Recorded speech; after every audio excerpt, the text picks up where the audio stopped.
అప్పుడే ఇన్సిడెంట్ జరిగి కూడా ఎన్ని రోజులు అవ్వట్లేదు, ఇంతలోనే ఆ ఫొటోస్ అనేవి తీసేయడం. మీరు ఇన్సిడెంట్ తర్వాత అది జీర్ణించుకోవడం అనేది అనిపించింది. అలా తీయడం నాకు బాధ అనిపించింది కాబట్టి నేను బాధపడ్డాను. రేవంత్ రెడ్డి గారికి మీరు దగ్గర బంధువు అని చెప్పి, అది ఎంతవరకు నిజం ఏంటి? నేను బంధువులమే, అయితే అదొక బంధువులమే అయినప్పటికీ మేము ఆ టైంలో ఎప్పుడైనా సాయి ఉంటే బాగుండేది అది అంటే నాకు తెలిసి నా ఊపిరి ఉన్నంత వరకు అనిపిస్తుందండి. ఎందుకంటే ఉన్నప్పుడు చూసే జీవితం వేరు, తదనంతరం చూసే జీవితం వేరు.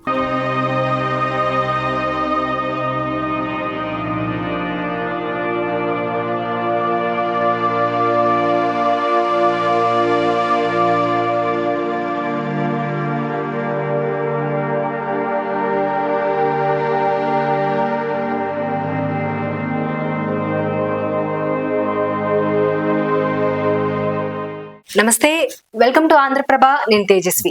ప్రస్తుతం నాతో పాటు రజనీ గారు ఉన్నారు, సాయి చంద్ గారి వైఫ్ రజనీ గారు. అయితే రీసెంట్ గా ప్రభుత్వం మారిన తర్వాత తెలంగాణలో తను రాజీనామా అయితే చేయాల్సి వచ్చింది తన బాధ్యతల నుండి. ఆ తర్వాత ప్రయాణం ఎటువైపు సాగుతుంది, ఏ విధంగా ఉన్నారు, ఏం చేస్తున్నారు అనేది రజనీ గారి మాటల్లోనే తెలుసుకుందాము. నమస్కారం రజనీ గారు. నమస్తే అండి. రజనీ గారు, ప్రస్తుతం అంతా సిచ్యువేషన్స్ అన్ని కూడా మారిపోయాయి. ఎలక్షన్స్ నార్మల్ గా అయితే సాయి చంద్ గారు వెళ్ళిపోయిన తర్వాత ఆ బాధ్యతలు, వేర్ హౌస్ చైర్పర్సన్ గా మీరు బాధ్యతలు తీసుకున్నారు, చాలా బిజీగా ఉన్నారు. ఆ తర్వాత బిఆర్ఎస్ ఎలక్షన్స్ లో క్యాంపెయిన్ లో కూడా వెళ్ళి, అటువంటి సిచ్యువేషన్ లో కూడా మీరు క్యాంపెయిన్ చేయడం, చాలా కృషి చేశారు దాని గురించి. కానీ పార్టీ ఓడిపోవడం, ఆ తర్వాత మీరు బాధ్యతల నుండి బయటికి రావడం, ప్రస్తుతం ఏం చేస్తూ ఉన్నారు, ఎలా జరుగుతోంది? ఈయన ఆ ఇన్సిడెంట్ అంటే మా లైఫ్ లో ఒక ఇన్సిడెంట్ తర్వాత ఈయన ఏదైతే చైర్మన్ గా వేర్ హౌసింగ్ కార్పొరేషన్ కి చైర్మన్ గా ఉన్నారో, అదే చైర్మన్ ని నాకు బిఆర్ఎస్ ప్రభుత్వం అప్పచెప్పడం జరిగింది. అంటే గౌరవార్థం ఆ బాధ్యతలను ఇవ్వడం జరిగింది. నేను కూడా అంతే అదిగా నాదైనా, ఎందుకంటే అన్ని రోజులు నా గురించి ఏంటో తెలీదు. నేను ఒక సాధారణ గృహిణిగా ఉన్నాను. ఒక చైర్మన్ గా ఒక బాధ్యతను ఈయన తీసుకున్న బాధ్యతను తదనంతరం నేను తీసుకున్నందుకు దానికి న్యాయం చేయాలని నా వంతుగా నేను తెలుసుకున్నాను, కష్టపడ్డాను. పార్టీతో కూడా, బిఆర్ఎస్ పార్టీతో మాకున్న అనుబంధం మేరకు నేను పార్టీ కార్యక్రమాల్లో పాల్గొనడం జరిగింది. ఎలక్షన్ లో ఉన్నప్పుడు అంటే అన్ని అందరికీ తెలుసు, చూస్తూనే ఉన్నారు. తదనంతరం సరే ప్రభుత్వం మారింది, ఇప్పుడు కాంగ్రెస్ ప్రభుత్వం వచ్చింది. కాంగ్రెస్ ప్రభుత్వం ఏదైతే చైర్మన్లు అంతకు ముందు ఉన్నారో అందరికి 54 మందికి ఒకటేసారి జీవో ఇష్యూ చేయడం జరిగింది. అదే రకంగా నాకు జీవో ఇష్యూ చేశారు. ఓకే, జీవోనే ఇష్యూ చేశారు, మీరు రిజైన్ చేయలేదు? లేదండి, నేనేం రిజైన్ చేయలేదు. కాంగ్రెస్ గవర్నమెంట్ జీవో ఇష్యూ చేసింది. జీవో ఇష్యూ చేసింది కాబట్టి బాధ్యతల నుంచి తప్పుకోవాలి కాబట్టి తప్పుకున్నాను. ఆ రోజు ఒక ఇన్సిడెంట్ జరిగింది. బాధ్యతల నుండి మీరు బయటకు వచ్చేసిన తర్వాత సాయి చంద్ గారి ఫోటో తీసేయడం, అదంతా కూడా చూస్తున్న మాకు కూడా చాలా ఎమోషనల్ గా అనిపించింది. ఆ సిచ్యువేషన్ లో ఉన్న మీకు, అప్పుడే ఇన్సిడెంట్ జరిగి కూడా ఎన్ని రోజులు అవ్వట్లేదు, ఇంతలోనే ఆ ఫొటోస్ అనేవి తీసేయడం, మీరు ఎలా ఫేస్ చేశారు? అప్పుడు ఏమనిపించింది? బాధ్యతలను తీసేశారు అనే దానికంటే ముందు ఫస్ట్ ఆఫ్ ఆల్ సాయి మనస్తత్వం కూడా ఏంటంటే, ఏదైనా తన బాధ్యతగా ఇచ్చినప్పుడు తను చాలా బాధ్యతాయుతంగా, ఎందుకంటే తను పబ్లిక్ పట్ల కావచ్చు, తెలంగాణ ఉద్యమ సమయం నుంచి కావచ్చు, తన వంతుగా తనకు తెలంగాణను సాధించాలి అనే దిశగా అందరూ ఎలా కష్టపడి పనిచేశారో అదే రీతిలో తను, అంటే తన ప్రాణాన్ని కూడా పణంగా పెట్టి కష్టపడ్డ మనిషి. అటువంటి వాళ్ళు బాధ్యతలను పంచుకునే దిశగా కూడా తను సంవత్సరంన్నర కూడా చేయలేదు, సంవత్సరం మీద ఒక 4 months ఏమో చేశారు. ఆ చేసిన క్రమంలో ఇలా జరిగింది. బ్రతికున్న మనిషికి లేని మనిషికి కొంచెం డిఫరెన్స్ ఉంటది కదండి, ఉండే గౌరవం వేరుంటది. తెలంగాణ ఉద్యమంలో ఇలా పాత్ర కూడా ఉంది కాబట్టి ఉండే గౌరవం వేరుంటది. నాకు కూడా నేను అంటే ఒక ఇన్సిడెంట్ తర్వాత అది జీర్ణించుకోవడం అనేది అది చాలా కష్టం అండి. అది మనం చెప్పడము లేదు, బయటికి రావడము, దాన్ని ఫేస్ చేసినంత సులభం కాదు. అయినా నేను ఒక స్ట్రగుల్ లాగా తీసుకొని ఏదైతే అది అయింది, నాకు నేను ధైర్యం చెప్పుకుంటూ బాధ్యతలను తీసుకుంటున్న క్రమంలో, బాధ్యతలను తీసేయడం గురించి అని కాదు, కొంచెం ఫోటో అంటే ఏదైనా అదొక గౌరవం కదా, నేను తీసుకెళ్తే బాగుండేది అనిపించింది, అలా తీయడం నాకు బాధ అనిపించింది. కానీ దాన్ని నేను బాధపడ్డానే తప్ప నేను ఎవరిని విమర్శించలేదు. ఎందుకంటే ఎటువంటి వ్యక్తిగత విషయాలను బేస్ చేసుకోనో నేను విమర్శించే మనిషిని అయితే నేను కాదు. మనం ప్రజల పక్షాన ఉందాము అని డిసైడ్ చేసుకొని అడుగు బయటికి పెట్టినప్పుడు ప్రజలకు ఉపయోగపడే విషయాల గురించే మాట్లాడాలి తప్ప వ్యక్తిగత విషయాల గురించి, వ్యక్తిగతంగా ఏదో అని చెప్పే విషయాలను పాయింట్ చేసుకొని దూషించడం అనేది కరెక్ట్ కాదు అనేది నా అభిప్రాయం. కాబట్టి నేను బాధపడ్డాను, అది సహజం, మనిషిగా అది ఎవరికైనా ఆ సందర్భంలో అనిపించేది. కానీ అదే విషయాన్ని తీసుకొని నేను ఎటువంటి రాజకీయ విషయాల జోలికి నేను అంటే వ్యక్తుల మీద మాట్లాడలేదు. అది అందరూ చూశారు. మీరు ఎలక్షన్స్ కి సంబంధించి క్యాంపెయిన్ చేయడానికి వెళ్ళినప్పుడు కావచ్చు, ఆ తర్వాత ఎప్పుడైనా సరే మీరు ఒకసారి బయటకు వస్తున్నారు, మాట్లాడుతున్నారు, ఒక సభలో మీరు అటెండ్ అవుతున్నారైనా, ప్రెస్ మీట్ అయినా సరే, ఏదైనా సరే కేసీఆర్ గారికి అలాగే కేటీఆర్ కి ఎంత రెస్పాన్స్ వస్తుందో అదే లెవెల్లో మీకు కూడా రెస్పాన్స్ వచ్చింది. అది చూసినప్పుడు మీకు ఎలా అనిపించింది? ఆ ప్లేస్ లో యాక్చువల్ గా సాయి చంద్ గారు ఉంటూ ఉండాల్సింది. మీకు ఎలా అనిపించేది మీరు బయటకు వచ్చినప్పుడు, మీకు అంత రెస్పాన్స్ ప్రజల్లో చూసిన తర్వాత? అయితే కేసీఆర్ గారికి కేటీఆర్ గారికి అనేది అని కంపేర్ చేయొద్దు అనేది నేను ఫీల్ అవుతున్నాను. ఎందుకంటే వాళ్ళు ప్రజలకు చేసింది వేరు. ఇప్పుడు కేసీఆర్ గారు తెలంగాణ ఉద్యమ పోరాట నాయకులు, కేసీఆర్ గారి స్థానం వేరు, ఈ 10 ఏళ్ల పాటు ప్రజలకు చేసింది వేరు, కేటీఆర్ గారిది వేరు. అయితే ఏదైతే ప్రజలు నన్ను రిసీవ్ చేసుకోవడం కావచ్చు, ఏదైనా అది నాది కాదు, సాయి చంద్. ఎందుకంటే అప్పటి వరకు నేను ఎవరో తెలియదు, నేనేంటో తెలియదు, నా మనస్తత్వం ఏంటో తెలియదు. కానీ నేను ఆయన స్థానంలోకి వెళ్ళాను కాబట్టి ప్రజలు నన్ను రిసీవ్ చేసుకున్నారు. సాయి చంద్ అందరికీ తెలుసు, సాయి చంద్ ఏం చేశాడు, తెలంగాణ ఉద్యమంలో ఏం చేశాడో తెలుసు. తదనంతరం కూడా ఎక్కడ ఆపలేదు, ఆగలేదు. వ్యక్తిగతంగా కంటే సమాజంగా, ప్రజా దృష్టికోణంలోనే ఎక్కువ ఆలోచించిన మనిషి కాబట్టి ప్రజలందరికీ ఆయన అంత దగ్గరయ్యారు, తెలంగాణ ప్రజల గుండెల్లో ఉన్నారని చెప్పొచ్చు. కాబట్టి ఆయన స్థానంలో నేను వెళ్ళాను, ఆయన లేరు కాబట్టి నన్ను ఒక కుటుంబ సభ్యురాలుగా రిసీవ్ చేసుకున్నారు. ఏదో నాయకుల స్థానంలో లేకుంటే నాయకులతో పాటు వచ్చాననో కాదు, ఒక కుటుంబ సభ్యురాలిగా నన్ను తెలంగాణ ప్రజలు ఎప్పుడు రిసీవ్ చేసుకుంటారో, అది నేనేదో అని కాదు, నేనేదో చేయడం వల్ల అని కాదు, అది సాయి చంద్ వాళ్ళ మధ్యలో ఆయనకున్న, అంటే ఇద్దరి మధ్యలో ఉన్న ప్రేమ, అనుబంధం. రజనీ గారు ఇప్పటి వరకు చాలా బిజీగా ఉన్నారు, వర్క్ విషయంలో కావచ్చు, అలాగే పార్టీకి సంబంధించిన వర్క్స్ లో కావచ్చు, చాలా బిజీగా ఉంటున్నారు. ఈ బాధ్యతల నుండి ఎప్పుడైతే బయటకు వచ్చారో ఎలా ఉంది? అంటే అప్పటి వరకు అంత బిజీగా ఉండిపోయి ఇప్పుడు ఎలా ఉంది? ఏం చేయబోతున్నారు? తర్వాత స్టెప్స్ ఏంటి? ఏదైనా బిజినెస్ చేయాలనుకుంటున్నారా, లేదంటే పొలిటికల్ గానే ముందుకెళ్ళాలనుకుంటున్నారా? లేదండి, నేను పొలిటికల్ వేలోనే ఉన్నాను, పొలిటికల్ గానే ఉన్నాను. ఇప్పుడు బిజినెస్ లేకపోతే ఉపాధి అనేది అది వ్యక్తిగతం. కానీ నేను ఎప్పుడైతే ఈయన తదనంతరము ఆయన ఏదైతే అనుకున్నాడో అది చేయడానికి బయటికి అడిగి వేసిన క్రమంలో నేను ఎంచుకున్న దారే అది. కాబట్టి నేను రాజకీయ దారిలోనే ఉన్నాను. అప్పటితో పోలిస్తే ఇప్పుడే ఇంకా బాధ్యత పెరిగిందండి, ఇప్పుడే బాధ్యత పెరిగింది, ఇప్పుడే ఇంకా బిజీగా. ఒక హోదాలో ఉండడం వేరు, ఒక వ్యక్తి ఒక హోదాలో అంటే బాధ్యతను నిర్వర్తించడం వేరు, ప్రజల మధ్యలో ఉండి చూస్తూ ఉండడం వేరు. అది ఇంకా బాధ్యతతో కూడుకున్నది. అంటే పని చేసే వాళ్ళకు ఉండే రెస్పాన్సిబిలిటీ కంటే చేయించే వాళ్ళకి ఇంకా రెస్పాన్సిబిలిటీ ఉంటుంది. ఇప్పుడు ఆ బాధ్యత తీసుకున్నాను నేను అనుకుంటున్నాను ఒకటి. కాబట్టి ఇప్పుడు నేను ప్రజల మధ్యలో ఉన్నాను, ప్రజలతోటే ఉన్నాను, రాజకీయంగానే ఉంటాను.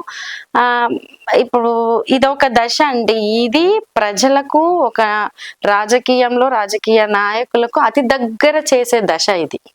హోదాలో ఉన్నప్పుడు ప్రజలు చూసేది వేరే ఉంటది, ప్రజలలో ఉండి ప్రజల పక్షాన మాట్లాడుతున్నప్పుడు ప్రజలు చూసేది, ప్రజలు రిసీవ్ చేసుకునేది వేరే రకంగా ఉంటది. ఇప్పుడు నేను ఇంకా ప్రజలకు దగ్గర అయ్యాను అనుకుంటున్నాను, ఇంకా వాళ్ళ సమస్యలను తెలుసుకోగలుగుతాను, క్వశ్చన్ చేస్తాను, ఖచ్చితంగా ప్రజల్లోనే ఉంటాను. రాజకీయ దారిలోనే ఉంటాను. రేపు బలమైన రాజకీయ నాయకురాలిగా నేను ఉంటాను. ఇప్పుడు కూడా బలంగానే కొట్లాడుతున్నాను.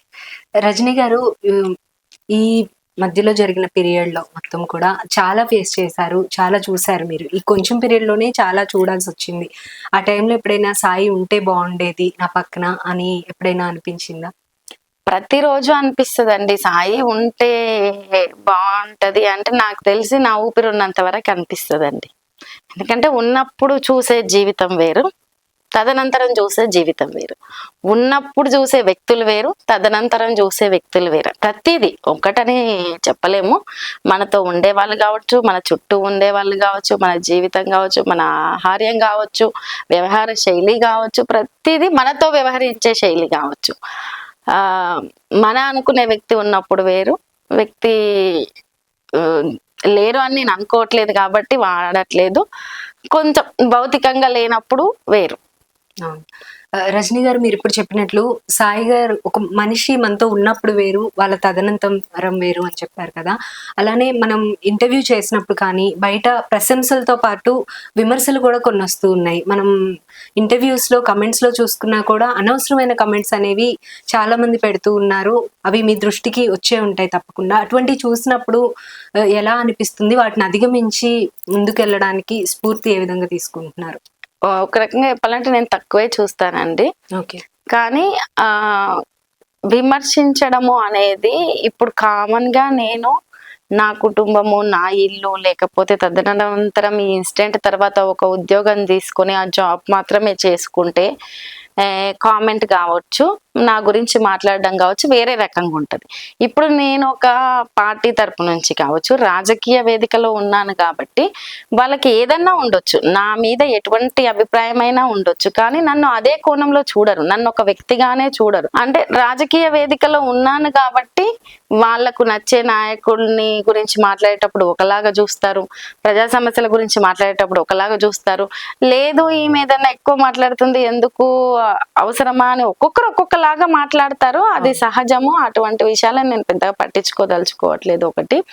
రెండవది, వాళ్ళు కూడా కావాలనో తెలిసో ఉండదు, ఆ సెకండ్ కి వాళ్ళకున్న అది వాళ్ళ పూర్తి అభిప్రాయం కూడా కాదు.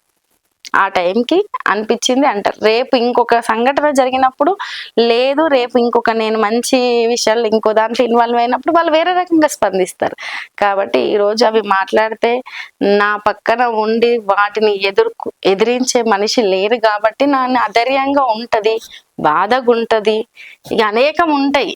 కానీ వాటి గురించి ఆలోచించు కూర్చుంటే నా మనస్తత్వం నాకు తెలుసు కదండి, నేను ఏం చేయాలనుకుంటున్నానో నాకు తెలుసు కదా. నా మనస్తత్వం ఏంటో, నేను ఏం చేయగలనో తెలిసిన మనిషి లేడు కదా. కాబట్టి నేను వాటిని పట్టించుకొని నేను అధైర్యపడట్లేదు, పడను. నేనేంటో తెలిసాక, నేనేం చేస్తానో తెలిసాక, ఏంటో సాధించినాక వాళ్ళే రేపు ఇంకోలా మాట్లాడతారు. లాస్ట్ టైం ఇంటర్వ్యూ చేసినప్పుడు మీరు చెప్పింది, ఇంట్లో బాధ్యతలన్నీ కూడా నేను చూసుకునేదాన్ని, బయట వర్క్ అంతా సాయి బిజీగా ఉండేవాళ్ళు అని చెప్పారు. కానీ ఇప్పుడు ఈ పొలిటికల్ గా మీరే చూసుకోవాలి, ఇంట్లో బాధ్యతలు కూడా మీరే చూసుకోవాలి, పిల్లల్ని వాళ్ళ నాన్నలేని లోటు తీరుస్తూ చూసుకోవాలి. ఇవన్నీ ఎలా హ్యాండిల్ చేస్తున్నారు? అంటే ఇప్పుడు ఇలా ఇలా ఇలా అని లైన్ అంటే పర్టికులర్ గా ఇలా హ్యాండిల్ చేయి, ఇలా అని దానికి ఒక ఫార్ములా అంటూ ఏమి ఉండదండి. అది ఎట్లా ఎదురైతే దాన్ని తీసుకొని వెళ్ళిపోవడమే. ఆ పూటకు అది కష్టంగా అనిపించినా సరే ధైర్యం తెచ్చుకోవాలి, దిగమింగుకోవాలి. అంటే సింపుల్ గా ఉండదండి. మనం ఇక్కడ కూర్చొని మాట్లాడుకున్నంత సింపుల్ గా ఏది ఉండదు. కామన్ గా ఇద్దరు ఉండి జీవితం లో ముందుకెళ్లే క్రమంలోనో ఎన్నో ఉంటాయి, ఎన్నో ఎదుర్కోవాల్సి ఉంటాయి. ఇది నాకు టఫ్ టైం అని చెప్పలేనండి, ఇది ఒక డిఫరెంట్ స్టేజ్ నా లైఫ్ లో. దీన్ని కూడా నేను ఫేస్ చేయడానికి, నేను బ్రతికున్నా అంటే ఫేస్ చేయాలి. ఒకవేళ ఫేస్ చేయొద్దు అనుకుంటే నేను ఎలాగా ఉండను, అంటే బ్రతికి ఉండను. నేను నా ఖచ్చితంగా బ్రతికి ఉండాలి అనుకుంటున్నది సాయి చంద్ ఏదైతే మిడిల్లో చేద్దాం అనుకొని మిస్ అయ్యి వెళ్ళిపోయిందో అది నేను బతికున్నంత వరకైనా జరగాలనే ఒకే ఒక్క ఆశయంతో నేను బతికున్నా. కాబట్టి నేను ఫేస్ చేయాల్సిందే, చేస్తా. దానికి ఇది ఇది ఇది ఇది అని ఒక రూట్ మ్యాప్ లేకుంటే ఒక ఫార్ములానో ఒకటి వేసుకోలేదు. ఏది ఎదురైనా ఎట్లున్నా చెయ్యాలని డిసైడ్ అయ్యాను. కాబట్టి అటు కుటుంబాన్ని ఇటు రాజకీయ రంగాన్ని బ్యాలెన్స్ చేసుకుంటూ వెళ్తాను. రాజకీయ విషయాల పట్ల నాకున్న అవగాహన, నేను చూసింది, నేను ఫేస్ చేసింది, లేకపోతే ఎందుకంటే ఎవరికి లేదు. ఈరోజు అందరం మాట్లాడుతున్నాం. ఈరోజు అత్యధికంగా మనం తెలుసుకుంటున్న విషయాలే రాజకీయాలు. కాబట్టి మేము గత 20 సంవత్సరాలుగా రాజకీయ కోణంలోనే, రాజకీయ వేదికలనే పంచుకుంటూ ఉన్నాము. మేము ఖచ్చితంగా ఆ విషయాలు మాట్లాడతా. ఇటు కుటుంబాన్ని అటు రాజకీయ వేదికని రెండింటిని బ్యాలెన్స్ చేసుకుని వెళ్తా. నాకు ఆ ధైర్యం ఉంది, ఆ విషయ అవగాహన పెంచుకునే సత్తా కూడా ఉందని నేను నమ్ముతున్నాను. సాయి చంద్ గారు ఉన్నప్పుడు మీ ఫ్యామిలీ నుండి రాజకీయ పరంగా కానీ ఏ విధంగా సపోర్ట్ ఏ విధంగా ఉండేది? ఆ తర్వాత మీకు సపోర్ట్ ఏ విధంగా ఉంది? అంటే మా ఫ్యామిలీ నుంచి బేసిక్ గా మ్యారేజ్ విషయంలో కొంచెము ఒప్పించడానికి అటు ఇటు అయి ఒప్పించినప్పటికీ ఆ మ్యారేజ్ తర్వాత ఎట్లా అంటే మాది మేమే అన్నట్టుగా ఉన్నాం. ఓకే. మేమిద్దరం. ఎందుకంటే సాయి ఎప్పుడు ప్రోగ్రామ్స్ అని అదని ఇదని బిజీగా ఉండేవాళ్ళు, ఎప్పుడు పబ్లిక్ తో ఉండేవాడు. కాబట్టి తను బిజీగా ఉండేవాడు, స్పెండ్ చేసిన కొంత టైము మాతో స్పెండ్ చేసేవాడు. కాబట్టి మేము ఆ ఫ్యామిలీ నుంచి ఏదో సపోర్ట్ అని, ఈ ఫ్యామిలీ నుంచి పెద్దగా ఆర్థిక పరమైన చిన్న చిన్న సపోర్ట్లు తీసుకున్నాం తప్ప పొలిటికల్ గా ఈయనకి ఏదో పెద్ద సపోర్ట్ నిచ్చి అట్లేం లేదు. అట్లని ఎవరు వ్యతిరేకించింది కూడా లేదు. ఇంకా వాళ్ళకి మ్యారేజ్ చేసాం, వాళ్ళ జీవితం వాళ్ళది, వాళ్ళు ఎట్లన్నా వాళ్ళ జీవితాన్ని వాళ్ళు ఇద్దరు మంచిగా ఆలోచించే వ్యక్తులు కాబట్టి మంచి మార్గంలోనే వెళ్తారు అనే దాంట్లో ఉండొచ్చు అనుకుంటున్నాను నేను. ఇప్పుడు నాకు అంటే కుటుంబంలో అని కాదు, బయట అయినా ఇంకెక్కడైనా ఎవరైనా ఏమంటారంటే, ఒక మహిళకు హస్బెండ్ లేకుండా మామూలు లైఫ్ జర్నీ చాలా కష్టం. అటువంటిది నువ్వు ఇంకా చాలా టఫ్ గా ఉండే ఈ రాజకీయాల్లోకి ఎందుకు వచ్చినావు అనే మాట్లాడతారు. అది సహజం. నేను అంటాను, రాజకీయం అనేది నాకేం ఫ్యాషన్ కాదు, నాకేం అదని నేను రాలేదు. లేదు తరాల నుంచి ఏదో రాజకీయాలు చేశాను నేను రాలేదు. నేను సాయి అనుకున్న గోల్ చెయ్యాలంటే, అంటే ఆశయాన్ని నిలబెట్టాలంటే నా వేదిక రాజకీయ వేదికే, ఖచ్చితంగా నేను చేసి చూపించాలి అనుకొని వచ్చాను. కాబట్టి వాళ్ళు అలా అన్నా నేను పెద్దగా నన్ను ఏదో డిసప్పాయింట్ చేస్తున్నారని నేనేం ఫీల్ కావట్లేదు. ఒకటి ఎదిగే వరకు ఎవరు సపోర్ట్ చేయరండి, ఏదో ఒకటి అంటూనే ఉంటారు, సహజం. రజనీ గారు, మీ చేతి పైన సాయి చంద్ గారి టాటూ వేయించుకున్నారు కదా, ఆఫ్టర్ అండి బిఫోర్? ఆఫ్టరే వేయించుకున్నానండి, బిఫోర్ ఏమి వేయించుకోలేదు. ఏమో అధైర్యంగా అనిపిస్తుంది కదండి అప్పుడప్పుడు, వెంటనే చూడాలనిపించినప్పుడు ఇలా చూస్తే ఉన్నారు అనే అట్లా ఉంటది. ఏదో వేయించుకోవాలనిపించింది, నాతో ఉన్నట్టు అనిపించింది, అందుకనే వేయించుకున్నాను. ఇప్పటి వరకు రజనీ అంటే సాయి చంద్ వైఫ్ గానే అందరికీ తెలుసు. కానీ ఈ మధ్య కాలంలో బయటకు వస్తున్న విషయం ఏంటంటే, ప్రస్తుత తెలంగాణ ముఖ్యమంత్రి రేవంత్ రెడ్డి గారికి మీరు దగ్గర బంధువు అని చెప్పి, అది ఎంతవరకు నిజం ఏంటి అసలు? సరే, బంధువులమే అయినప్పటికీ అది అంటే బంధువు అని చెప్పాను, బంధువులమే అయితే అదొక విషయాన్ని ఇంకా దాన్నే రిపీట్ గా సోషల్ మీడియాలో అందరూ మాట్లాడుతుండడం అనేది జరిగింది. బంధువులమే అయినప్పటికీ మేము తక్కువనే కలిసింది. కాబట్టి మాకు పెద్దగా పరస్పరంగా ఎక్కువ కలిసో ఏదో అది దగ్గర బంధువులేనండి. అంటే నేను మ్యారేజ్ చేసుకున్నాక 20 years ఇక్కడే, పెద్దగా మా కుటుంబాలతో కూడా చాలా తక్కువ కదండి. కాబట్టి ఇంకా అదే విషయాన్ని రిపీట్ గా, ఎందుకంటే సోషల్ మీడియాలో అసలు బాండింగ్ అంతకు ముందు ఎలా ఉండేది? లేదండి, అటువంటిది ఏమీ లేదు, పెద్ద బాండింగ్ ఏం లేదు. మీరు చెప్పిన విషయం ఏంటంటే, లాస్ట్ టైం నేను ఇంటర్వ్యూ చేసినప్పుడే సాయి చంద్ గారి ఏదైతే మధ్యలో వదిలేశారో, ఆయన ఏమైతే చేయాలనుకున్నారో అది బాధ్యతగా తీసుకొని నేను కంటిన్యూ చేస్తున్నాను అని చెప్పారు.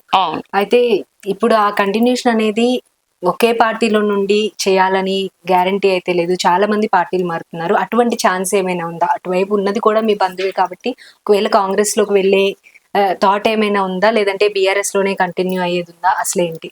లేదండి, నేను అట్లేం ఆలోచించలేదు. ఇంతకు ముందు కూడా వేరే మీడియా వాళ్ళు అడిగినప్పుడు కూడా నేను చాలా క్లియర్ గానే చెప్పాను. ఓకే. కానీ సహజంగా అంటే మీడియాలో ఎట్లుంటదంటే మనం ఈ మధ్య ఆ కథనాలు అనేవి ఎక్కువగా ఆ. వస్తున్నాయి. కాంగ్రెస్ లోకి రజనీ వెళ్తుంది అలా అని చెప్పి. సహజంగా అంటే ఎవరైనా ఏం ఆలోచించుండొచ్చు అంటే ఒక ఇన్సిడెంట్ తర్వాత వెంటనే బాధ్యతలు ఇచ్చారు, బాధ్యతలు ఇచ్చిన వెంటనే అనుకోము కదా, అలా ప్రభుత్వాలు మారడం జరిగింది, బహుశా తను అలా వెళ్ళిపోతుందేమో అని అలా మాట్లాడుకుని ఉంటారు.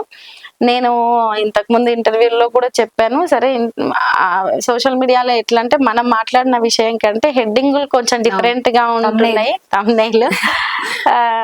సో నేను ప్రజల పక్షాన కొట్లాడదామని డిసైడ్ అయ్యానండి. బీఆర్ఎస్ పార్టీతో సాయి చంద్కు ప్రత్యేకమైన అనుబంధం ఉంది. సరే, తెలంగాణ ఉద్యమ కాలం నుంచి ఉన్నప్పటికీ బీఆర్ఎస్ పార్టీ అనేది ఇప్పుడు సాయి చంద్ తదనంతరం కూడా బీఆర్ఎస్ పార్టీ నన్ను దగ్గర తీసింది, బాధ్యతలను అప్పచెప్పింది, మాకంటూ కొంత ఆర్థిక సహకారం అందించింది. ఆ తదనంతరం కూడా ఇటువంటి ఇన్సిడెంట్ జరిగినాక కూడా నేను పార్టీ కార్యక్రమాలకు, మన సమీక్ష సమావేశాలు జరుగుతున్నాయి పార్టీ తరఫు నుంచి, ఉమ్మడి పాలమూరు జిల్లా నుంచి వెళ్ళడం జరిగింది, రివ్యూస్ రెగ్యులర్ గా పెడుతూ ఉన్నారు, కలవడం జరిగింది. నేను ఇప్పుడు అదే బాధ్యతల్లో కంటిన్యూ అయితేనో లేకపోతే నన్ను కంటిన్యూ చేస్తేనో ఇంకేదన్నా ఉంటేనో వేరే పార్టీల నుంచి నన్ను ఆదరించిరో ఇంకేదో అని మాట్లాడుకుంటే ఓకే. నన్ను బాధ్యతల నుంచి తీసేశారు, నేను బీఆర్ఎస్ పార్టీ తోటి అనుబంధం అయి ఉన్నాను, ఖచ్చితంగా రాజకీయాల్లో ఉంటాను, ప్రజల పక్షాన కొట్లాడతాను. మీరు చాలాసార్లు సాయి చంద్ గారు పాట పాడడం, మీరు కాలు కదపడం జరుగుతూ ఉండేది. ఇప్పుడు మీరు ఒక్కళ్ళే ఆ సమావేశాల్లో పార్టిసిపేట్ చేయడం జరుగుతుంది. ఎలా అనిపిస్తుంది అది? నేను ఎప్పుడో తెలంగాణ ఉద్యమ సమయంలో కొన్ని సందర్భాల్లో అంటే సాయి కళాకారుడిగా ఆయన పాటలు రాసిన సందర్భాల్లో అప్పుడప్పుడు నాతో షేర్ చేసుకుంటూ మేము ఇలా అయితే బాగుంటది, అలా అయితే బాగుంటది, కొన్ని క్లాసికల్ కు లింక్ ఉండేటట్టు కొంత కావచ్చు, కొంత ఉద్యమ నేపథ్యం అట్లా దాన్ని బట్టి నేను ఒక క్లాసికల్ డాన్సర్ గా నాకు ఏంటంటే దీనికి ఇలా పర్ఫార్మెన్స్ చేస్తే బాగుంటది అన్నప్పుడు 2-3 సందర్భాల్లో నేను వేదికలు పంచుకోవడం కూడా జరిగింది. ఇప్పుడు ఈ దశ వేరు కదండి, ఇప్పుడు ఉద్యమ సందర్భం వేరు, ఒక కళాకారుడి దశలో సాయి చంద్ వేరు, ఒక చైర్మన్ గా వేరు, తదనంతరం నేను బాధ్యతలు తీసుకునేది వేరు, ఇప్పుడు ప్రజల పక్షాన కొట్లాడే సందర్భం. ఇప్పుడు చాలా విషయాలు ప్రజలకి ఏది జరుగుతుంది, ఇప్పుడు వచ్చిన ప్రభుత్వం ఏం చేస్తుంది, ఎంతవరకు చేయగలుగుతుంది, సరే వచ్చి తక్కువ రోజులే అయ్యింది, అందుకే పెద్దగా వాటి గురించి విషయాల జోలికి నేను పెద్దగా వెళ్ళట్లేదు. కానీ సరే, అధికారంలోకి రావడానికి వాళ్ళు ఏం చెప్పారు, చెప్పిన మాటలు ఎంతవరకు నెరవేరుస్తున్నారు, ఎంతమంది ప్రజలు దాని వల్ల లబ్ధి పొందుతున్నారు, ఇటువంటి అనేక అంశాలు గురించి రేపు నాదైన శైలిలో నేను మాట్లాడేది ఉంటది. మీరు కూడా మీడియాలో ఉంటారు కదా, ఖచ్చితంగా చూస్తారు. ఇంత తక్కువ టైంలో ఎందుకులే మాట్లాడడం అని కూడా నేను ఇప్పుడే విషయాల జోలికి అయితే వెళ్ళట్లేదు కానీ వెళ్ళాలి. ఎందుకంటే రేపు ఎలక్షన్స్ కూడా ఉన్నాయి. మరి ఇంతకు ముందు ఎలక్షన్స్ లలో ఆయా మాటలు డేట్లతో సహా చెప్పి వచ్చారు, తదనంతరం అవి నెరవేర్చిన దాఖలాలు కూడా పెద్దగా కనపడట్లేదు మనకు, 1-2 అంశాలు తప్పితే. కాబట్టి ఒక చైర్మన్ గా చేసిన వ్యక్తిగా రాజకీయాల్లో నేను ఉన్నాను కాబట్టి అనేక అంశాలు, ప్రజలకు సంబంధించిన అనేక అంశాలను మాట్లాడాల్సిన పరిస్థితి ఉంటది, ఖచ్చితంగా మాట్లాడతాను. అదే దిశగా నన్ను చూస్తాను. తప్పకుండా రాబోయే సభల్లో క్వశ్చన్ చేసే మీ సాయి చంద్ గారి గలం మీ నోటి ద్వారా అయితే వినబోతున్నాం అనుకోవచ్చు అంటారు? క్వశ్చన్ అంటే సాయి చంద్ది ఈయనది ఒక రకంగా ఉండేదండి, ఇప్పుడు నాది ఒక రకంగా ఉండబోతుందని మాత్రం చెప్పగలుగుతాను. ఖచ్చితంగా క్వశ్చన్ చేస్తాను. అసలు ఎలా హ్యాండిల్ చేసుకుంటున్నారు సిచ్యువేషన్స్ ని? మీరు బయటికి వెళ్ళినప్పుడు చాలా బిజీగా ఉంటారు, స్కెడ్యూల్, పిల్లల్ని చూసుకోవడానికి ఎలా పాసిబుల్ అవుతుంది? వాళ్ళకి స్కూలింగ్ కానీ ఇది మొత్తం కూడా కొంచెం ఎర్లీ మార్నింగ్ వెళ్ళడం తక్కువనే కాబట్టి మార్నింగ్ స్కూల్కి వెళ్ళే లోపు నేనే పిల్లల్ని అన్ని ఆల్మోస్ట్ అంత బాక్స్ అది ఇది ప్రిపేర్ చేసి స్కూల్కి పంపించడం, స్కూల్ నుంచి వచ్చినప్పుడే వాళ్ళకు హోమ్ ట్యూషన్ కొంచెం ఎక్స్ట్రా యాక్టివిటీస్ అవి ఇవి అట్లా బిజీ చేసి ఆల్మోస్ట్ వాళ్ళు 9 అవుతుంది. ఒక సాటర్డే సండే లేదు, సండే ఒక్కటి ఫ్రీగా ఉంటుంది, ఆ సండే ఒక్కటి నేను కూడా కొంచెం వెసులుబాటు పెట్టుకొని వీలు పెట్టుకొని వాళ్ళతో స్పెండ్ చేయడం జరుగుతుందండి. మిగతా డే టైం మొత్తం ఎక్కువ స్కూలు, ఆ తర్వాత హోంవర్క్స్ అట్లే ఉంటారు కాబట్టి అంటే ఆఫ్టర్ నైట్ 8 అంటే పడుకునేటప్పుడు ఖచ్చితంగా నేను ఒక 15-20 మినిట్స్ మాత్రం వాళ్ళతో మాట్లాడుతూ క్వాలిటీ నిద్రపోతానండి. టైం అనేది స్పెండ్ చేస్తారు కంపల్సరీ. రోజు స్పెండ్ చేస్తాము. ఎట్లాగో డే టైంలో స్కూల్లోనే ఉంటారు కాబట్టి నేను ఆ టైంలో నాది వర్క్స్ పెట్టుకోవడం అట్లా ఉంటుంది. ఓకే. ఇప్పుడు కొంచెం రికవర్ అయ్యారా అండి? ఆ రోజు మనం ఇంటర్వ్యూ చేసిన టైంకి తను ఇంకా వాళ్ళ నాన్నగారు పక్కన ఉన్నారనే ఉద్దేశంతో పిల్లో పట్టుకొని పడుకోవడం అలా ఉన్నారు అని చెప్పారు కదా? అంటే ఎట్లుంటదంటే అండి అది రికవరీ అయ్యారు అనే దానికంటే అది రోజు రోజుకు పెరుగుతుంటదండి. అది పెరిగేదే ఉంటది. మనం పనులు పెట్టుకొని వర్క్స్ పెట్టుకొని ఇప్పుడు పిల్లలు ఫ్రెండ్స్ అనో లేకపోతే స్కూల్ హోమ్ వర్క్స్ వాళ్ళకి ఇష్టమైన యాక్టివిటీస్ అట్లని వాళ్ళు ఏమన్నా కొంత డైవర్ట్ అయినట్టు కనిపిస్తారు కానీ కారు. ఈవెన్ నేను ఆ ఎట్లో గట్ల ఏదైనా వర్క్స్ పెట్టుకుంటే కొంచెం మైండ్ కి రిలాక్స్ ఉంటదేమో. రిలాక్స్ అనేది ఉండదు. బట్ పనులలోనన్నా పడతాము. పనులలో బిజీ పడితే అదొక డిఫరెంట్ సిచ్యువేషన్ అండి. అది ఫేస్ చేసే వాళ్ళకే తెలుస్తుంది. ఒక 10 మాటలు మనం మాట్లాడితే 8 మాటలు ఆటోమేటిక్ వస్తాయి. ఇప్పుడు మనం మనకు ఊతపదంలాగా శ్రీరామ జై శ్రీరామ అనో లేకపోతే ఇంకొందరికి ఒక్కొక్కరికి ఒక్కొక్కటి వచ్చినట్టు నాకు సాయి అనేది ఒక ఊతపదం, ఒక అలవాటు. ఇక అది అన్ని ఇక కాబట్టి నాకు ఏ చిన్న సందర్భం చూసినా నాకు కావచ్చు పిల్లలకు కావచ్చు ఏ చిన్నదానికైనా అది వచ్చి మేము ఆగిపోవడం జరుగుతుంది. 8-10 మాటలు మాట్లాడితే మేము 8 మాటలు ఈయనయే ఉంటాయి. ఒక మనిషి లేరు అన్నప్పుడు మనకి కంటిన్యూస్ గా వాళ్ళు అలవాటు అయి ఉన్నారు అన్నట్టు ఇప్పుడు మీరు చెప్పినట్లు వాళ్ళు లేరు అన్నప్పుడు మనకు కనిపిస్తూ ఉంటారని కళ్ళలో ఎక్కువగా కనిపిస్తూ ఉంటారు. అక్కడే ఉన్నట్టు మనకు అనిపిస్తూ ఉంటారు. అటువంటి సిచ్యువేషన్స్ ఏమైనా ఉన్నాయా? నేను దాదాపు సరిగ్గా నిద్రపోకనే చాలా డేస్ అవుతుందండి. ఆ ఇన్సిడెంట్ నుంచి నిద్రపోతే కళ్ళ ఖచ్చితంగా వస్తుంది.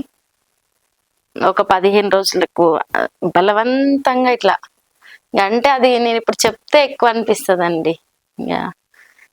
10 డేస్కో 15 డేస్కో ఈరోజు కొంచెం బాగా ఇంకొక 10 రోజులు నిద్రపోక నిద్ర ఏదన్నా పడితే ఖచ్చితంగా ఆయన వచ్చినట్టు మాట్లాడినట్టు నేనేదో ఫాస్ట్గా ఏదో జరిగిపోతుంది ఏదో అయిపోయింది ఎక్కడికి వెళ్ళిపోయినావు అని అడిగినట్టు అనిపిస్తుంది.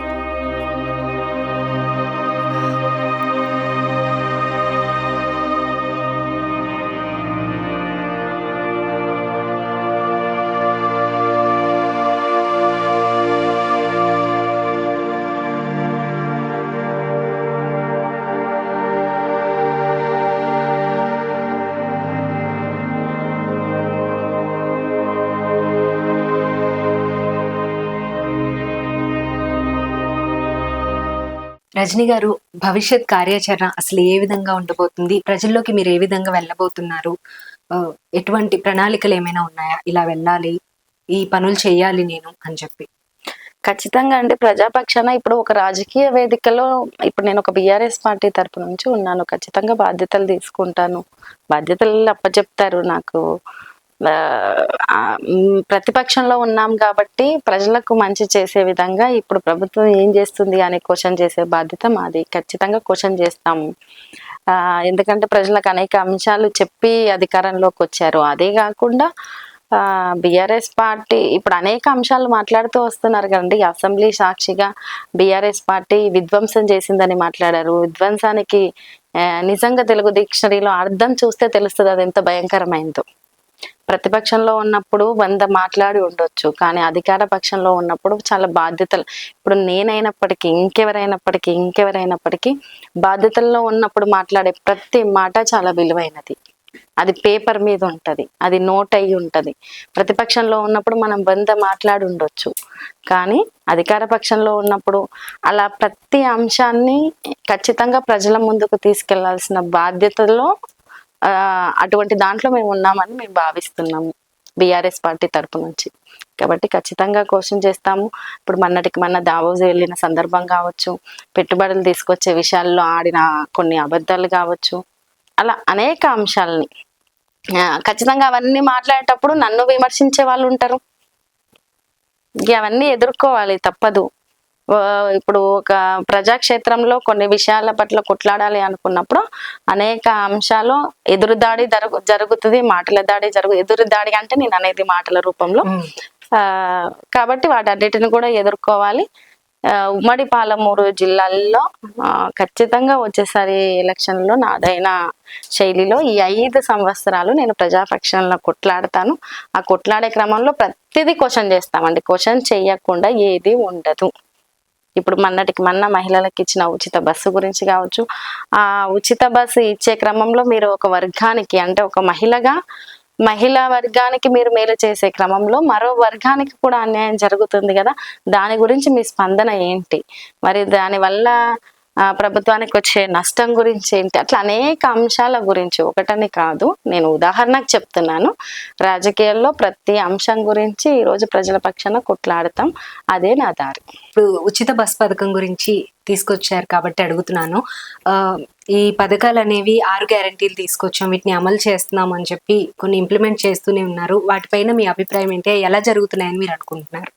నేను ఎలా జరుగుతున్నాయని అనుకోవడం కంటే మీకు కావచ్చు, ప్రజలకు కావచ్చు, మేధావులకు కావచ్చు, ప్రతి ఒక్కరికి తెలుసు ఈ రోజు వాటిని అమలు చేస్తే రాష్ట్ర పరిస్థితి ఏంటి అనేది ప్రతి ఒక్కరికి తెలుసు. ఒకటి. రెండవది, అసలు వాటిని అమలు చేయడం గనక సక్సెస్ అవుతుందా, పూర్తి స్థాయిలో వాళ్ళు ఏదైతే చెప్పారో, అధికారంలోకి రావడానికి ఏదైతే చెప్పారో అది అసలు సక్సెస్ అవుతుందా, అది అయ్యేదా కాదా అనేది ప్రతి ఒక్కరికి తెలుసు. అయినప్పటికీ ప్రజల్ని మభ్యపెట్టి చెప్పడం అనేది జరిగింది. అది ఎంతవరకు అమలైతాయి? 6 గ్యారెంటీలు అన్నారు. 6 గ్యారెంటీల్లో ఒక్కొక్క దాంట్లో అనేక అంశాలు ఉన్నాయి. ఇప్పుడు ఈ ఉచిత బస్సు అనేది కూడా ఒక గ్యారెంటీ కాదు, ఒక అంశం మాత్రమే. అట్లా అనేక అంశాలు ఉన్నాయి. ఆ అంశాలు చేసే ఆ అంశాలను గనక మీరు ఏదైతే చెప్పిన గ్యారెంటీలను అమలు పరిచే క్రమంలో మరి ఎంతమందికి అమలు పరుస్తారు, ఎలా అమలు పరుస్తారు? మొన్న దాదాపు అప్లికేషన్స్ తీసుకున్న సందర్భంలో అప్లికేషన్స్ మనం రోడ్ల మీద చూసాము. ఆ డాటా మొత్తం మీరు ఎలా సేకరించారు, ఏంది, ఏ పద్ధతిలో అమలు పరుస్తారు?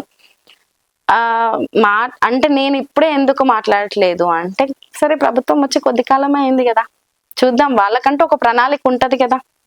ఒక రకంగా చెప్పాలంటే మనము ప్రతిపక్షంలో ఉన్నప్పుడు ఏదైతే వాగ్దానాలు చేశామో అధికారంలోకి రావడానికి, ఆ వాగ్దానాలు చేసే క్రమంలో ముందే ఒక ప్రణాళిక అనేది రూపొందించుకోవాలి. అధికారంలోకి రాగానే మనము ఇది ఈ పద్ధతిగా చేస్తాం అనేది ఒక ప్రణాళిక ఉండాలి.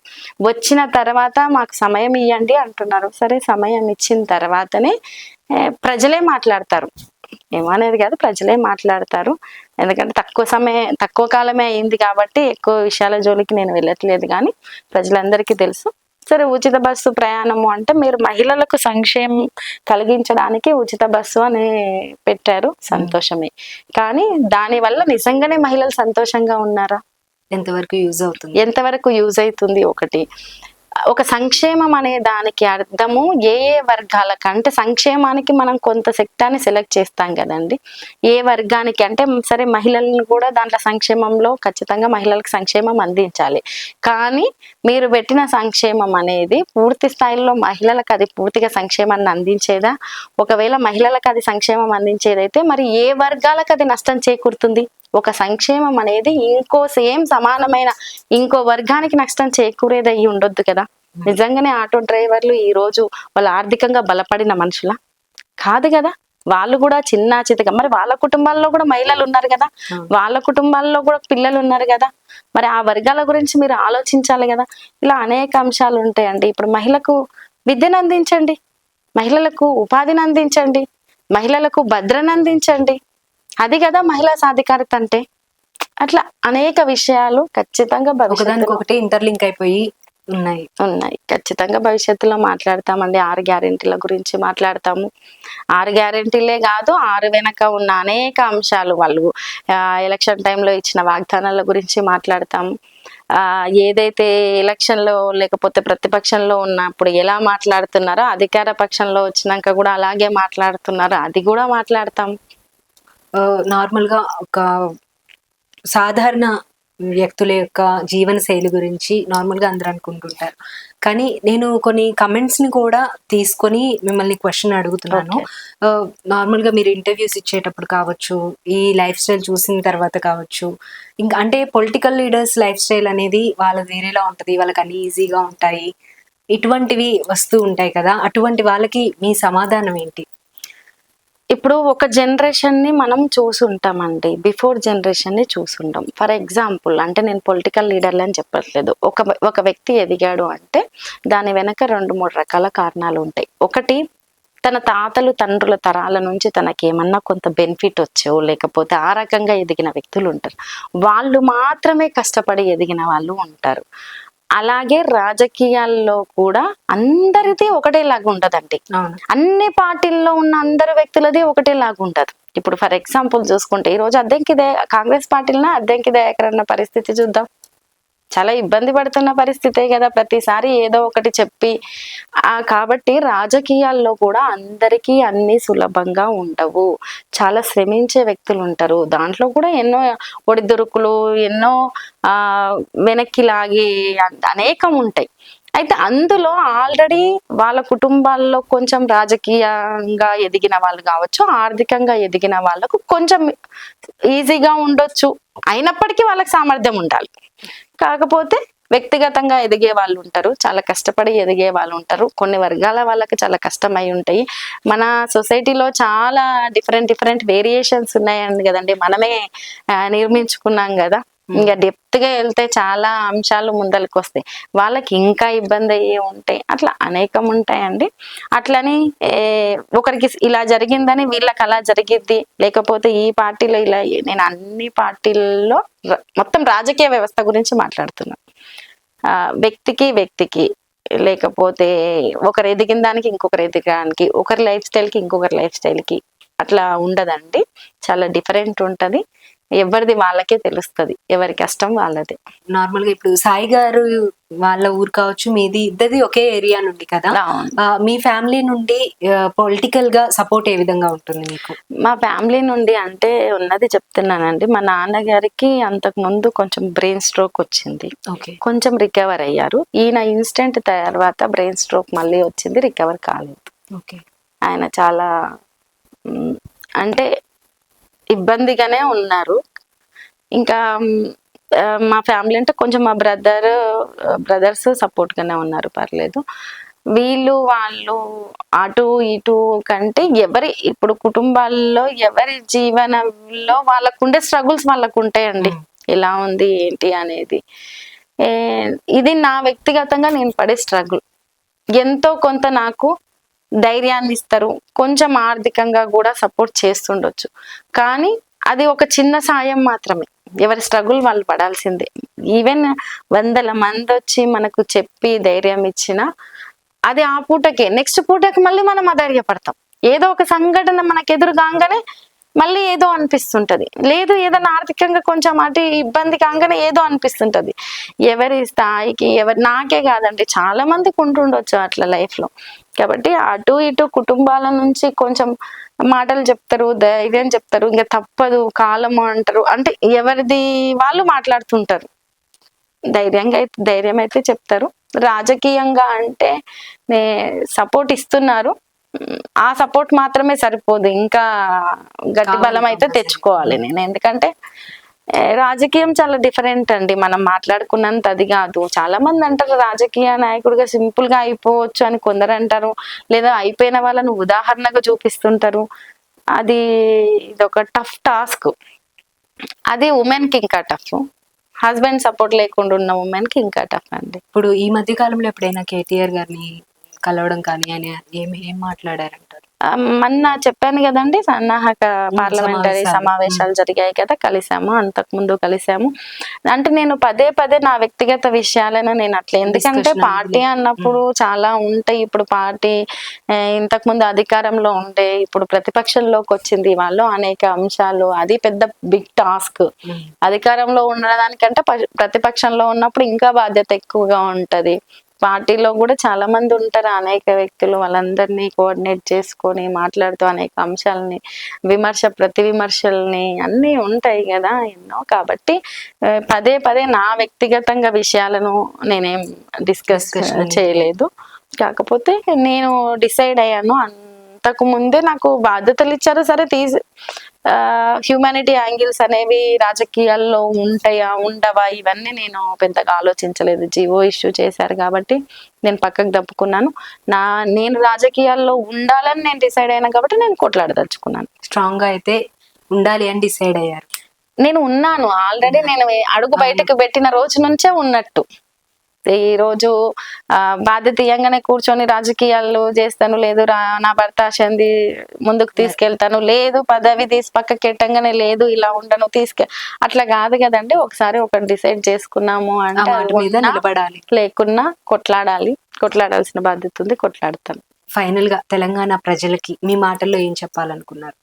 ఈయన తదనంతరం నాకు చాలా ధైర్యాన్ని ఇచ్చారండి, ప్రతి ఒక్కరూ ఇచ్చారు, చాలా ధైర్యం ఇచ్చారు, చాలా సపోర్ట్ గా నిలుస్తున్నారు. నేను ఈ రాజకీయము అనేది చాలా డిఫరెంట్, ఒక కత్తి మీద సాము లాంటిది. నేను ప్రజల పక్షాన ఖచ్చితంగా నేను కొట్లాడదలుచుకున్నానండి. అది సాయి చంద్ ఆశయం అనుకోండి, ఆయన ఆశయం ఓన్లీ చట్టసభలో కూర్చోవడం మాత్రమే కాదు కదా. చట్టసభలో కూర్చున్న తర్వాత వాళ్ళు ఏదైతే సమాజంలో ఎదుర్కొన్నారో, ఏదైతే చూసొచ్చిర్రో, ఏదైతే చెయ్యాలన్న తపన ఉండనో దాన్ని నేను మొదలుకి తీసుకెళ్లాలనేది నా తపన. ఖచ్చితంగా నేను ప్రజాక్షేత్రంలో ప్రజల పక్షాన నేను కొట్లాడాలనుకుంటున్నాను. నాకు ఇక మీదట అదే ధైర్యాన్ని ప్రజలు ఇవ్వాలని కూడా నేను కోరుకుంటున్నానండి, దాన్నే వాళ్ళ నుంచి కోరుతున్నాను. రజనీ గారు, మనం లాస్ట్ టైం ఇంటర్వ్యూ చేసినప్పుడు మీరు ఒక మాట చెప్పారు, సాయి గారు 10 మంది చేసే వర్క్ ఆయన ఒక్కళ్ళే చేసేవాళ్ళు అని చెప్పి. అందులో నుండి మీరు ఎంతవరకు నేర్చుకున్నారు? ఇక ముందు ముందు మీరు ఏ విధంగా వర్క్ చేయబోతున్నారు అది స్ఫూర్తిగా తీసుకొని? ఆయన 10 మంది చేసే వరకు ఒక్కరే చేశారండి, అందుకే జీవితంలో తొందరగా కలిసిపోయారేమో తెలీదు. నేను వర్క్ విషయంలో సాయి అంత కమిట్మెంట్ గా వర్క్ చేస్తాను. నేను ఒక 100 మంది ఆలోచించేంత బలంగా ఆలోచించాలనుకుంటున్నాను.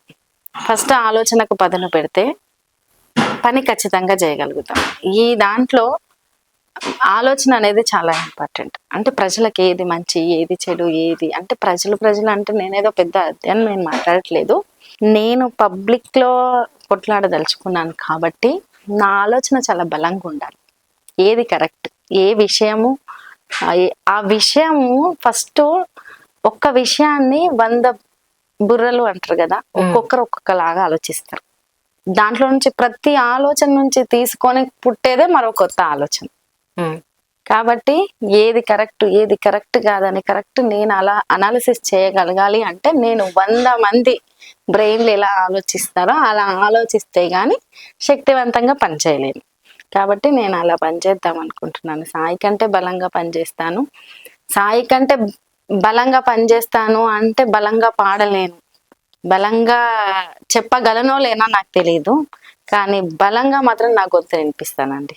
వర్క్ విషయంలో మాత్రం డెడికేట్ నాకంటూ జీవితం ఆయనదైన పని విధానాన్ని నేను చూపించడమే. ఇక నాకు వేరే జీవితం అనేది లేదు. నా ప్రతి అడుగులో సాయి మార్క్ కనబడేటట్టు చేసుకోవడం, సాయి ఏది చేయాలనుకుంటుండో అది చేయడం, చేసి చూపించే వరకు మీరు నిద్రపోన అంటారు కదండి, నేను మాత్రం బతికుంటా, చేసి చూపించే వరకైతే బతికుంటా అండి. రజనీ గారు, స్టార్టింగ్ నుండి కూడా రోజు రోజుకి సిచ్యువేషన్స్ అనేవి, ఒడిదుడుకులు అనేవి ఇంకా ఎక్కువ పెరుగుతూ ఉంటాయి. మన మీద కమెంట్స్ చేసే వాళ్ళు కావచ్చు, ఇటువంటివి ఎక్కువ అవుతూ ఉంటాయి. అటువంటి టైంలో మీకు అసలు ఎలా అనిపిస్తూ ఉంటుంది? మీరు ఇప్పుడు చెప్పారు నేను ఇంకా స్ట్రాంగ్ అవుతాను అని చెప్పి, ఎలా అనిపిస్తూ ఉంటుంది అసలు? ఇప్పుడు నేను ఒక డిఫరెంట్ సిచ్యువేషన్ లో రాజకీయ రంగంలో అడుగు పెట్టాను. మొదట ఉన్నప్పుడు నా మీద దృష్టికోణం వేరే ఉంటది, అవును, తర్వాత వేరే ఉంటది, తర్వాత ఒక కామన్ పొలిటీషియన్ ఎలా చూస్తారో నన్ను కూడా అలాగే చూస్తారు. ఆ చూసే క్రమంలో నేను మాట్లాడే ప్రతి మాట నోటీస్ చేస్తారు. దాంట్లో 100 రకాలుగా విమర్శిస్తారు, సహజం అది. నేను వాళ్ళను కూడా ఇప్పుడు అలా మాట్లాడే వాళ్ళని విమర్శించరా, వాళ్ళను విమర్శించే వాళ్ళు ఉంటారు. కానీ నేను ఎప్పుడైతే నేను మాట్లాడేది కనీసం ఒక 10 మంది కన్నా ఇది కరెక్ట్ అని అనిపించినప్పుడు నేను ఖచ్చితంగా అంటే విమర్శించే వాళ్ళను పట్టించుకోను అనే విషయాల గురించి నేను మాట్లాడట్లేదు. నేను రాజకీయ రంగంలో విషయ అవగాహన పెంచుకొని పబ్లిక్కి ఏది కరెక్ట్ కాదు, ఏంటి ఒక అసలు సిసలైన రాజకీయ నాయకుడు ఎలా ఉండాలి అనే అంశం మీద నేను నా ముద్ర నేను వేసుకుంటాండి పక్కా. ఒకటి. రెండవది, ఆ రోజు చూసినట్టే నన్ను తర్వాత చూడాలని నేనేం కోరుకోవట్లేదు. ఆ సంఘటనలో ఒక సంఘటన జరిగినప్పుడే మనకు సహజంగా మనం ఉన్న మానవీయ దృక్పథ కోణంలో మనుషులను చూస్తాం కాబట్టి అలా చూస్తాం. తర్వాత కొంతకాలం అయినాక ఒకలాగా చూస్తాం. అలా నేను రాజకీయ విషయాలు మాట్లాడేటప్పుడు అందరు పొలిటీషియన్స్ ని ఎలా చూస్తారో అలాగే చూస్తారో, అందరు పొలిటీషియన్స్ ని ఎలా విమర్శిస్తారో అలాగే విమర్శిస్తారు. ఎవరండి విమర్శలను ఎదుర్కొంది? ఇప్పుడు పిఎంగా ఇందిరాగాంధీ లాంటి వాళ్ళు ఎదుర్కొన్న వాళ్ళు ఉన్నారు, ఇప్పుడు కేసీఆర్ సార్ లాంటి వాళ్ళు ఎదుర్కొన్న వాళ్ళు ఉన్నారు, ఇప్పుడు వాజ్పేయి గారు లాంటి వాళ్ళు ఎదుర్కొన్న మేధావులు, ప్రజలను ఏలిన వాళ్ళే విమర్శలను ఎదుర్కొన్న వాళ్ళు ఉన్నారు. విమర్శలు కూడా చేస్తారు, వాళ్ళు విమర్శలను ఎదుర్కొంటారు, విమర్శలు చేస్తారు. మరి నేను రాజకీయాల్లో ఉన్నప్పుడు నేను కూడా విమర్శలను తీసుకోవాలి, నేను కూడా విమర్శించాలి, తప్పదు. కాబట్టి వాటిని నేనేం పెద్ద క్యాలిక్యులేట్ చెయ్యను. వేరే రకంగా వేరే కోణంలో లైఫ్ ఇంతకు ముందు వరకు సాయి చంద్ ఉన్నప్పటి వరకు ఇటువంటి చిన్న విషయాలను కూడా చాలా పెద్దగా ఆలోచించేవాళ్ళు. ఎవరైనా చిన్న సగటు ఒక దగ్గరికి వెళ్తే సగటు మహిళ ఏమన్నా చిన్నగా అంటే ఆమె ఇట్లన్నదేంది, అది సహజం కదా మనకి అని మాట్లాడుకునేవాళ్ళం. కానీ ఈ రోజు సాయి తర్వాత వేరు. ధైర్యం తెచ్చుకుంటానండి, చూస్తారు కదా. ఇది పొలిటికల్ క్వశ్చన్ అయితే కాదు, నార్మల్ గా ఒక ఉమెన్ గా అడుగుతున్న క్వశ్చన్. చాలా మంది నార్మల్ గానే మహిళలు ఇంట్లో నుండి బయటికి రావాలంటే వెనక ఎంత సపోర్ట్ ఉన్నా సరే బయటకు వచ్చిన తర్వాత ఆ ఎదుర్కోవడం అనేది ఒక రకంగా కష్టంగానే ఉంటుంది, అది ఏ సిచ్యువేషన్ అయినా సరే. ఇప్పుడు ఒంటరి మహిళలు చాలా మంది ఉన్నారు, వాళ్ళు ధైర్యంగా ఉండడానికి అటువంటి వాళ్ళకి మీ వైపు నుండి మీరు ఎటువంటి మెసేజ్ ఇస్తారు? ఒకటి, మీరు ఆర్థికంగా ఎవరి మీద ఆధారపడకుండా మీకంటూ మీరు ఉపాధి కల్పించుకోవాలి అనేది అది ఎడ్యుకేషన్, విద్య అంటే స్టడీ ఉన్న వాళ్ళకు ఒక రకంగా ఉండొచ్చు, స్టడీ లేని వాళ్ళకు కూడా ఉపాధి కలిగే ఈ రోజు మార్కెటింగ్ మొత్తం మహిళల మీద డిపెండ్ అయ్యి ఉందండి. మహిళ లేని మార్కెటింగే లేదు. అటువంటప్పుడు అనేక అంశాలు నాకు తెలిసి ఫర్ ఎగ్జాంపుల్ చిన్న ఉపాధి కలిగే అనేక అంశాల్లో మగవాళ్ళ కంటే ఆడవాళ్ళు చాలా తొందరగా నేర్చుకోగలరని నేను అనుకుంటున్నాను. ఈవెన్ కార్ డ్రైవింగ్ తో సహా ఈరోజు క్యాబ్ డ్రైవర్లకు కూడా ఉమెన్ సొసైటీలో ఉంటున్న వాళ్ళు ఉన్నారు.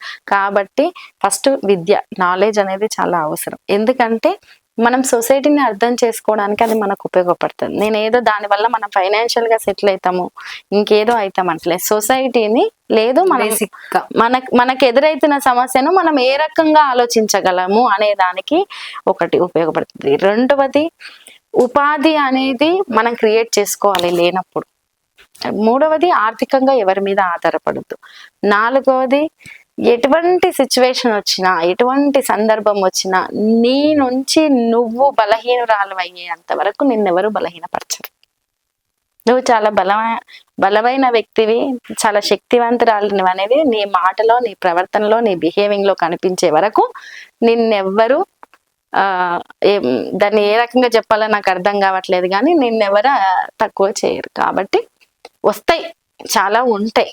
ఈ మూడు అంశాలను దృష్టిలో పెట్టుకొని రేపు భవిష్యత్తులో కూడా మన పిల్లలకి, ముఖ్యంగా మహిళలకు ఆ విద్య ఉపాధినిచ్చేది అయి ఉండాలి, ఆర్థికంగా వాళ్ళకి ఎంతో కొంత బలాన్ని ఇచ్చేది అయి ఉండాలి, వాళ్ళు ఏ రంగంలో వెళ్తున్నా సరే మనం సపోర్ట్ చేసేది అయి ఉండాలి. కొన్ని విలువలతో కూడిన అయితే ఇంకా మంచిది. Thank you so much Rajani గారు. మంచిదండి. చాలా మాట్లాడుకున్నాము పొలిటికల్ గురించి, అలాగే పర్సనల్ గా కూడా కొన్ని షేర్ చేసుకున్నారు. మీరు సాయి గారు మీతోనే ఉన్నారని మీరు నమ్ముతున్నారు, అది నిజమే అయ్యి మీరు ఏదైతే సాధించాలనుకున్నారో అది తప్పకుండా సాధించాలని మనస్ఫూర్తిగా కోరుకుంటున్నాను. Thank you so much.